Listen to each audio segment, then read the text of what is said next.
Welcome in, Tiger fans, to the Go 24/7 podcast. My name is Bryce Koon alongside Glen West. Happy Sunday. Hope you're having a good one. And Glen, unfortunately, a lot of LSU fans are Saints fans. That game just wrapped up, and as you said, just brutal.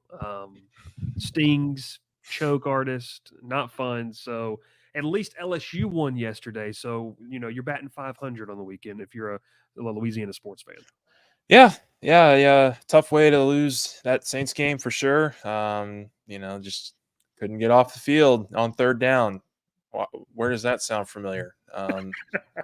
So Yeah, that's familiar territory. But you know what? LSU knocks off UCLA. And Glenn, we'll kind of start here. We'll talk a little recruiting towards the end of the podcast so folks can get their fix. But let's talk a little bit about this game because in my report card I put out today, I titled it "A Tale of Two Halves." And look, I think you could break down each half of this game. The first half was one where LSU made UCLA look competitive. I don't want to take anything away from UCLA. They still had to execute, and they did that. Ethan Garbers, I mean, he had some time and he looked pretty good. But I did feel like one of the big themes coming out was that Blake Baker noticed, and I don't know, noticed is the right word, acknowledged that maybe they should dial up the pressure. They did. Braden Swinson is making himself a lot of money. Savion Jones might be doing the same as well. The edge rushers have looked good. LSU got pressure and pitched a shutout in that second half. So let's kind of start the conversation there. Tale of two halves. LSU turned up the heat. I know it was a slow start, but man, if you just focus on the third and fourth quarter, you got to be happy about what you saw. yeah, I believe they held UCLA to 89 yards in the second half. They got off the field pretty much every single time and had a turnover mixed in there as well. So, yeah, complete domination really in the second half. And you had the 290-plus yard drives from the offense that chewed up about 12 minutes of game time. That was really impressive to watch. Mhm. I think the Bruins helped them out a little bit with a couple of those penalties, but Nussmeier also made some really nice throws during that drive. They were able to get Caden Durham and bounce him free for a big 35-yard catch and run on one of those possessions. So really, an impressive kind of final 30 minutes there. And I think what it really told me is like it's in there with this team. Like they can Yeah. do that. They can play complementary football. They just haven't been able to do it for 4 quarters. And I think that's what's been most frustrating for Brian Kelly is that, he goes out there and he can see that this team has talent. He can see that this team can string together some stops and on the other end, be able to balance it out with some scoring drives. But they just haven't done it for 4 quarters, and that first half there was mighty scary. I mean, it Yeah. was troubling again. Like there were opportunities there for LSU to put it away early, jump on top, a couple scores, and really just kind of coast and continue to apply that pressure. And they couldn't get off the field on defense. They really struggled in that area. I believe I charted like they went 5 of 8 on third and fourth down. And like the average yards gained on those third down and fourth down plays in the first half, it was something ridiculous. It was like 18 yards. I mean, it was like explosive play after explosive play after explosive play. You had the 29 yarder, I think was the first one. They had a 28 yarder that was in there. They had, I think the 13-yard touchdown or something like that. I mean, there were just so many explosive plays in that first half. And if you Yeah. even cut those 5 explosive plays in half, you're talking about an LSU defense that's able to get off the field and maybe hold them to 7 points instead of 17, and you're I think you're going into the half and having a little bit more of a different discussion. So it's really like just finite, like just the margins here are really razor thin with this team. Yeah. Like it doesn't feel like they're that far away from busting out and breaking open and trying being the best versions of themselves. I mean, they can force turnovers, they can create havoc in the backfield. We've seen that now for a couple weeks in a row, and they can make some big plays. And I think that this defense is a little it's whether it's the explosive plays or not getting off the field on third down or a combination of the two. If you're able to just kind of erase half of those mistakes, I think you're talking about a defense that's probably in the top 60, 50 right now in Yeah. terms of like different metrics that you might want to use, whether it's scoring or total offense or efficiency on third down. There's a lot of areas here where I think LSU, if they just fix a few of the little things, they can be right back and playing a little bit more consistent ball, which is what you're going to need here in a couple weeks when you get the start of SEC play really ramping up. Two things, Glenn, you mentioned there. A problem last year, and I really remember this kind of rearing its head in that Ole Miss game, was when LSU did get to third down, they could not get off the field. I know we kind of joked at that at the beginning of the podcast. The average down and distance yesterday for UCLA was around 10.6 yards per third down. And in the 3rd and 9, those 3rd and long situations, which the 3rd and 8, apologies, that's what constitutes a 3rd and long. UCLA didn't convert one of those. So, that's why it tells you. And I know I don't want to be. I know that we may be painted as the eternal optimist of the situation. There is growth. Like that is something that is better. And I know Ole Miss last year is not what UCLA was, but Glenn, I just used Ole Miss as an example. That was happening over the course of the entire season, no matter the opponent. Last Yeah. season, teams were converting on third down. So there are growth opportunities. And man, Brian Kelly was on one in the post game press conference yesterday, but he did mention the acronym DYJ, do your job. And Glenn, I wanted to touch on this because I talked a little bit about this in my piece today, and I'm sure this question will be asked. But at what point, and I think that's why it's maddening that's why he used that word, because you can't do anything else. And you could see a little bit of frustration. Like nobody else is walking in that room. Nobody else, no new coach is going to be there. No, there's nothing else coming through the door of the football facility. It's just as simple as do your job. Now, does that mean this defense is going to be a top 25 unit? I don't think so. You don't think so? I mean, I think we all can sit there and say there's probably a Jimmy's and Joe's issue for them, a gap in that category for them to be able to make that jump. And you hope to see that in the next couple of years. But just being brutally honest, what does it have to take for this to happen? I mean, like that's the question. We've been hearing it ever since last year. I talked with Whit Weeks about it post game, and he said it's really that simple, and it is frustrating. And I said, okay, Whit, not to belabor the point too much. Is it more of an example of guys are giving maximum effort, but they're doing it outside of their own responsibilities? And he said that's the perfect way to put it, and that's the way they put it in the room is guys are giving effort. It's not an effort issue or a lack of attention to what you want to do. It's the fact that guys are playing outside of themselves, which, Glenn, that's not a Jimmy's and Joe's issue. I mean, that's just a discipline issue that this defense seems to struggle with a little bit.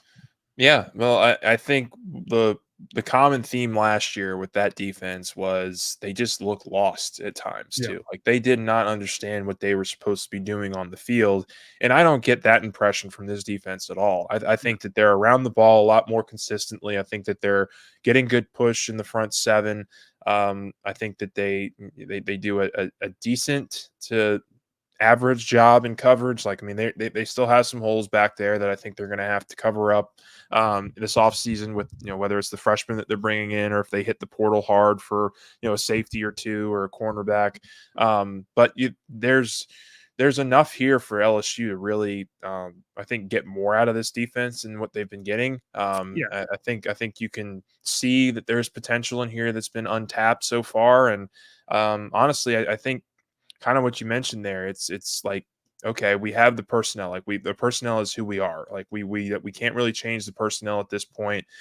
What can we do to make things easier? And I don't know that there's anything, change, wild out there that they can Yeah, do. Glenn, I mean, I agree with you in the sense of last year, it looked like a unit that didn't know what they were supposed to do. And I think that's putting it as nicely as we probably could. I mean, they didn't, when you don't know and you can't play fast because you don't know, that's not the issue. This is a group that's playing fast. They're just not in the right spot at all the right time. And that seems like a discipline thing. And so we'll see how that, takes shape against, and we'll talk about it this week, a South Alabama team that you and I were talking as we walked out of the stadium. I mean, it's a good offense. I don't care who you're playing against. When you're putting up the kind of points they're putting up, they can do some things. And there's a lot of underlying stories with obviously Major Applewhite, head coach of South Alabama, being a Baton Rouge native, and a lot of different things, that are going to be in that football game. But defensively as a whole, I will say, and here's where we'll kind of end the defensive conversation, Glenn. Obviously, Harold Perkins, we're going to continue to monitor that situation. That has been something that we've heard some rumblings on what it could be. Obviously, we imagine the news and whatever news comes out could be confirmed to Brian Kelly's presser on Monday. But Glenn, if you want a bright spot, and you talked about, and when you were going into that answer, it feels like, hey, here's an orange. Here's the analogy of the day. And this staff has got to squeeze as much out of this orange as they can. There's not another orange. There's not another batch of oranges coming in. This is the group. And a positive light of that is two guys we mentioned earlier, Savion Jones and obviously Braden Swinson. I mean, these are guys, I don't want to say that they were bad. They weren't bad, but they were just kind of, hey, maybe some rotational guys. And they've emerged like, Savion Jones has been played really well. Braden Swinson is making some money. Like, he is putting, in terms of draft stock, he is showcasing that whatever Kevin Peoples, who might be the best hire that we're seeing, and just in terms of the production on the field so far this season, whatever he has done to unlock a veteran player, you can't teach an old dog new tricks. Well, he has to these two guys. I mean, just kind of talking, that's what you hope that this whole defensive staff can figure out, is what Kevin Peoples has done specifically with those two guys. Yeah, I mean, it's a great point. I mean, I think the last 2 weeks, Braden Swinson, it's been 5 sacks and a couple forced fumbles and several more pressures. I think one of the things about Savion's game is that he's getting pressure, he's getting pushed. He's maybe not always making the play, but he's still around the ball all the time there in the backfield, and I think he's somebody that's only going to continue to grow and get better. I think with the whole Perkins situation, like you mentioned, we gotta wait and see. I think we've got an inkling of what it could be, and we'll wait to kind of hear official word there, whether it's from BK or if somebody gives us something concrete to report, then we'll report it. But I think what it does though is, and this was one of the questions that Brian Kelly was asked, immediately after the game, kind of what does it do for the defense? And I think probably what you'll see here is LSU kind of move back to what they were doing when Perkins was kind of that inside linebacker full time. Like, I think you could see Major Burns move back up to that star role that kind of Perkins was at for the last couple of weeks. I think you really now lean on Greg Penn, Whit Weeks, West Weeks. West Weeks is dealing with a little bit of an injury too, but sounds like he's going to be ready to play next week. And honestly, whatever happens here with the Perkins deal, I think you can learn a lot about your team and a lot about your veterans over the next couple of weeks. And Kelly mentioned those guys at linebacker as being the ones that he wants to see step up in those situations. And so I'll be very curious to see kind of what comes out here about Perkins and about how LSU plans to kind of move forward, if that's indeed what needs to happen.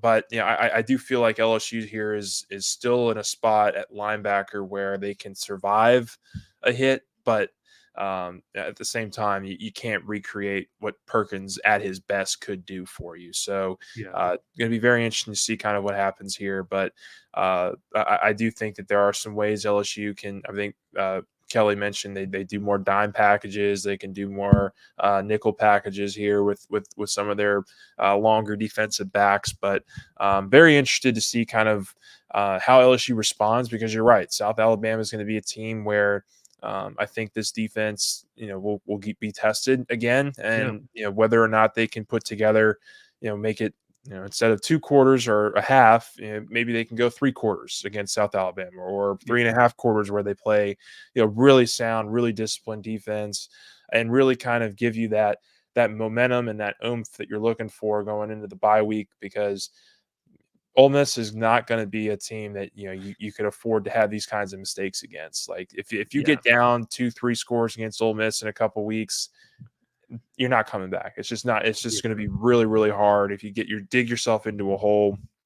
And so, they got to start better. They got to start faster. They got to be able to kind of get past whatever it is that has allowed them to kind of get into these tight games in the early going. And look, I think there's some also blessing in disguise there with that. I mean, I think, if you get into a tie game situation or a close tight game, and you kind of learn from your mistakes and you're able to win some of those games, I don't think anybody in here is expecting LSU to go out and blow out Ole Miss, for example. I think, at best, you're hoping that LSU can be in a tight game there where they can steal it late, or, be in a good back and forth matchup with Ole Miss. So having these experiences now, I think, is good for this team, but eventually you've got to be able to make the plays. And I do think that the one part of this defense that you've seen pretty consistently here over the last couple of weeks is that they can make plays and they can go out and do a nice job of creating some havoc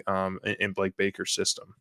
And also, too, goes along with it, turnovers. We've seen that the past 2 weeks. South Carolina on the road, momentum shifting plays. Glenn, you and I have talked about this. If you are not going to be a stout defense in terms of points per game or rushing yards or passing yards, even a bend don't break mentality, you have to create havoc and chaos. We're starting to see that 4 or 5 weeks into the season now that they can do that. And I think that's something you don't want to hang your hat on constantly, but it's got to be a part of the game, and maybe for LSU, it needs to be a bigger part of it. And we've seen that the past 2 weeks. Flipping it over to the offensive side of the football, we're going to take a look at the two parts here: run game, pass game. Once again, Brian Kelly saying he doesn't get to hear enough, so if he listens to the podcast, Glenn and I'll talk about the run game for a little bit. But let's start passing game. I mean, you looked at me and you said Aaron Anderson is legitimately starting to become like a 1A, 1B with Kyron Lacey. Lacey wasn't a big factor in this game just in terms of they played very physical against him. They tried to eliminate him from the fray. But when you have a well of talent that a lot of people feel like you have with LSU year in, year out of the wide receiver position, this is what happens. Glenn, Aaron Anderson is becoming much more than I think, and I don't want to speak for you, but for me, the gadget player that we thought he was coming in 2 seasons ago. This is a guy who can, be down the field. We've seen some beautiful passes from Nussmeier to him. Talk about Aaron Anderson. Talk about Mason Taylor, who I think it's hard not to root for Mason Taylor. Just in terms of what he does and what he stands for and how he carries himself. It's a passing game that, look, if you're going to load the box, LSU's going to throw it, and Nussmeier slung it around the yard, and they can throw the ball like that. That's not going to be an issue for this team anytime soon. Yeah, I think what we've learned here over the first month is this offense has an identity, and it's going to run through Garrett Nussmeier in the passing game. I mean, that was another question that was posed to Brian Kelly on Saturday after the game. Like, do you feel like this is going to be something that runs through Nuss? And Kelly basically, in a lot of other words, said pretty much, yeah. I mean, like that's going to be what we're doing here. We're going to be able to find ways to complement the run with the pass. They're going to continue to make that something that they want to strive for. And I think if they can get just enough from the run game to help them out, then the passing game can really kind of carry the rest from there. But look, I think the other part of this is the fact that LSU has some really reliable weapons right now. You mentioned it there on the offset. Aaron Anderson's a guy who's had 5 catches at least in every single game this year. He's a guy that can go vertical on you now. I mean, we saw it in the South Carolina game with his 46-yard catch. He can get you in the middle of the field and break tackles, or maybe not break tackles, but run past you for tackles. In terms of whiffs, and he can make guys miss. He is a very explosive player, and I think probably the most impressive catch that I've seen from any receiver this year. Nussmeier gets some pressure on a rollout.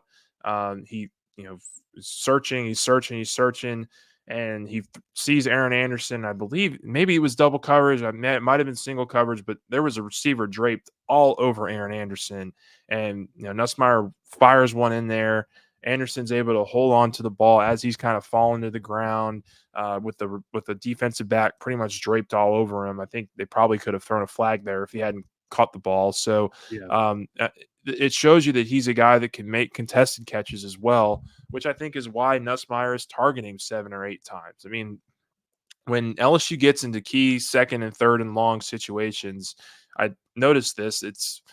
He has a very popular target. It's either going to Mason Taylor or it's going to Aaron Anderson. And I think that just shows you kind of the confidence that Nussmeier has, that this passing offense has in both of those guys.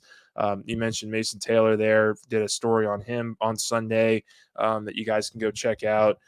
He, just basically talked about just being the not the safety net for Nuss, but the guy that can be counted on in those situations when you have to go make a big third down conversion, or you have to move the ball into the red zone, move the chains, stay ahead of the chains.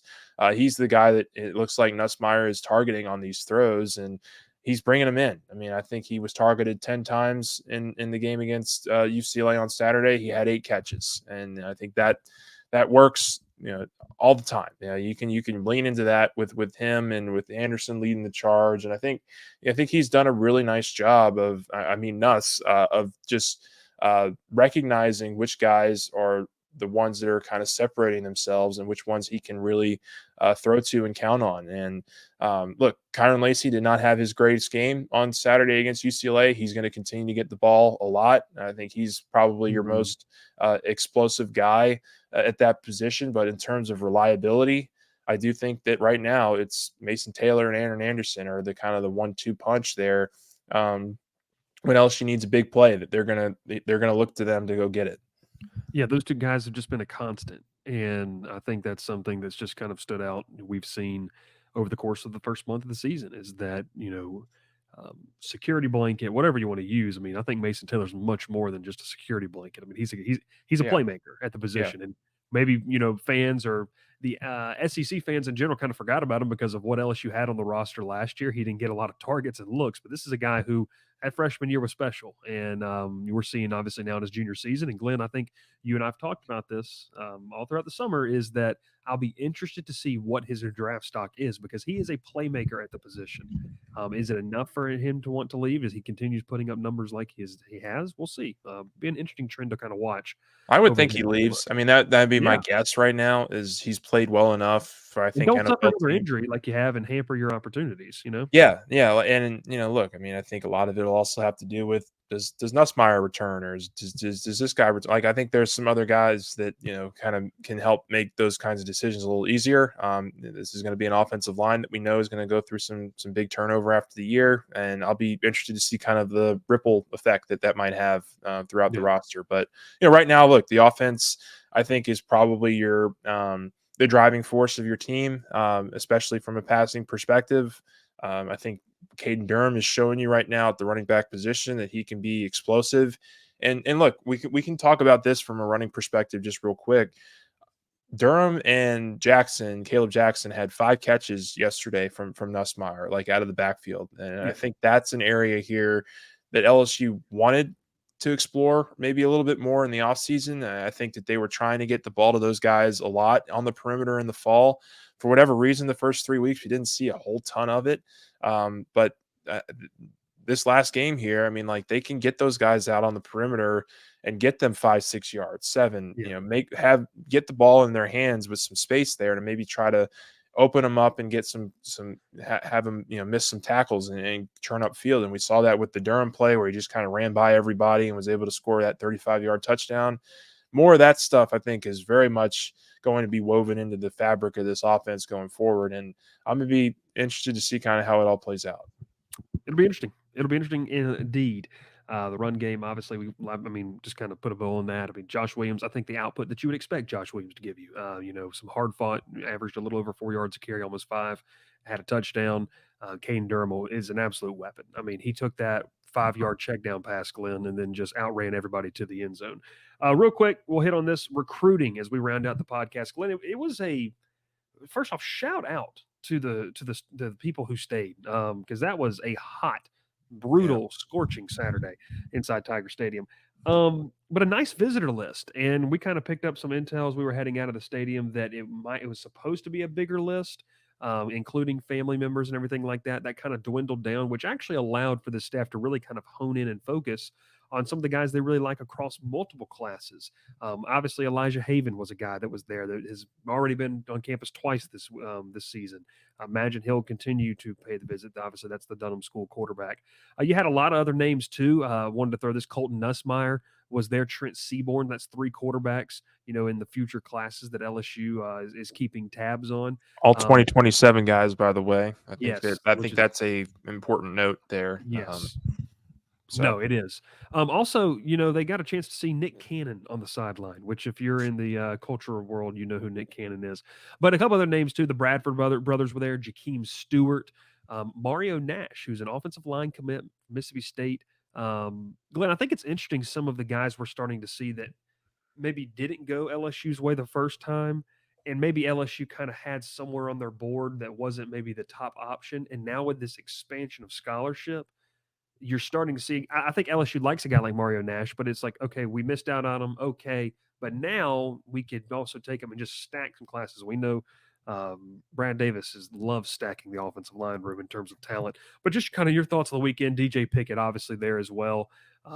This was a good weekend. I think it was we kind of heard a beneficial weekend for recruiting, and one that kind of really kicks off some of the bigger games on the slate. I mean, this was one I'll be intrigued to see what this upcoming week is. But then you have SEC play the rest of the way for weekend visits, and I think it was a nice way to kick off kind of the recruiting weekend in general. Yeah, no doubt. You mentioned a couple of the guys there. I think probably a few that stood out to me were a lot of the defensive linemen that were there. You had Darius McKinley, who was there, the brother of Dominic McKinley, who's a 2026 defensive tackle. You had Lamar Brown, who I think LSU is open to playing on either side of the ball. He was there. He was a big time. He is going to be a big time player that LSU wants to get in this on this class. And Lamar was telling us that he's going to UCF next week. He wants to get a trip to Alabama done. But this was a guy who was at every LSU home game last year. He's been at a couple already this season. I have a hard time believing LSU doesn't ultimately land him. But we got to wait and see how this process works out. But just from early visits, early kind of just being around the program, I think LSU's in a very good spot there with Lamar Brown. Would definitely also keep an eye on McKinley, going forward here. I think he's a guy that LSU would absolutely love to pair with his brother and kind of get that family connection started. I do think that they had a couple of the commits out there. You saw Harlan Berry was talking with him a little bit. Saw Philip Wright, saw Charles Ross, saw Carius Kern. There were very well represented guys in the 2025 class, in addition to Pickett and some of the bigger names you mentioned there. So LSU did a nice job, I think, of weaving this thing together. Obviously, the really big weekend, I think, that they want to kind of start getting a lot of these big high profile prospects in for is going to be for Ole Miss. I would imagine they're going to be putting in a lot of overtime over the next couple of weeks, and certainly during the bye week to ensure that they can get a lot of guys on campus for that one. But very positive recruiting weekend. We'll see if anything comes of it. As of this time, I don't know that there will be any kind of immediate decisions or anything like that on the horizon, but these kinds of visits right now are extremely important with your current commits to make sure that they know that they're valued and that they're still very much part of your future plans. And then you bring in guys to obviously maybe sand out the edges, because I do think a good core chunk of this class is done. But like you mentioned there with the new rules, you can go out and go sign 30, 35 guys if you want to, if you really want, if you want all of them to kind of come in and start hammering away at some of that scholarship count. So we'll see kind of what happens, but I like where LSU's sitting with this 2025 class, and in particular with the 2026 guys in the trenches. I think that's where you're going to see the immediate impact of this new defensive staff, is in the trenches, in the secondary, and LSU's working hard on all those guys that they brought in this weekend. It'll be interesting. LSU recruiting, and the good news, LSU won. When you win, you recruit well, and that's what LSU needs to continue to try and do. South Alabama this week, and then a much-needed bye, and then they ramp up for Ole Miss on October the 12th. And we'll have all the great coverage over at Go 24/7. If you like the podcast, make sure you let us know down in the comments below. Make sure you like, you follow, subscribe on all podcast platforms, including the YouTube channel. We appreciate you. We thank you so much for watching and listening. He is Glen West. My name's Bryce Koon, and we'll catch you next time here on the Go 24/7 podcast.